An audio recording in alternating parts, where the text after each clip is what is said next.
ഒരു കാഴ്ച കണ്ടതിന് ശേഷം അല്പം സംസാരിക്കാം.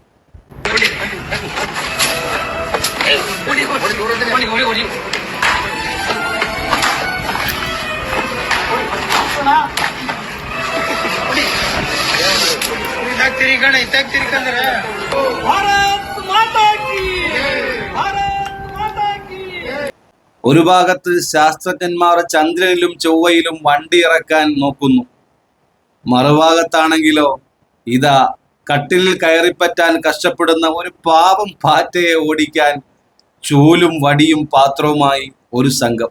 അതെ, ജനപ്രതിനിധികൾ ഒടുവിൽ ആ വലിയ ദൗത്യം വിജയകരമായി പൂർത്തിയാക്കി.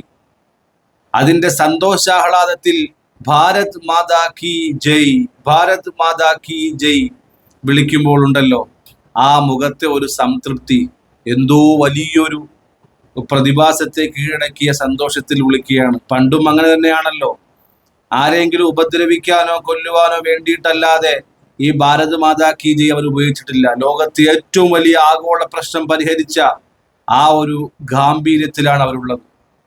അത് വേറെ എവിടെയും കിട്ടില്ല. പാറ്റ പോലും വിചാരിച്ചു കാണും, എന്നെ കൊല്ലാൻ ഇത്രയും വലിയ സന്നാഹം വേണ്ടിയിരുന്നില്ലെന്ന്. വല്ലാത്തൊരു അവസ്ഥയായിപ്പോയി. ഇന്ത്യ നേരിടുന്ന ഏറ്റവും വലിയ സുരക്ഷാ ഭീഷണി പാറ്റയാണെന്ന് കണ്ടെത്തിയ നിമിഷം ഇത്.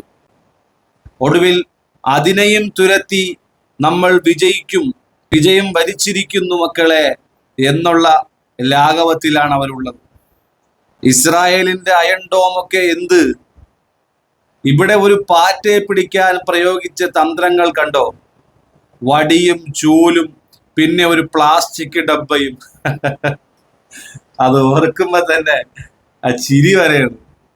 അത്രയ്ക്ക് മനോഹരമായ ഒരു കാഴ്ചയാണ്.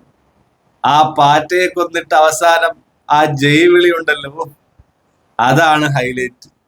രാജ്യം രക്ഷപ്പെട്ടു സുഹൃത്തുക്കളെ, രാജ്യം രക്ഷപ്പെട്ടു.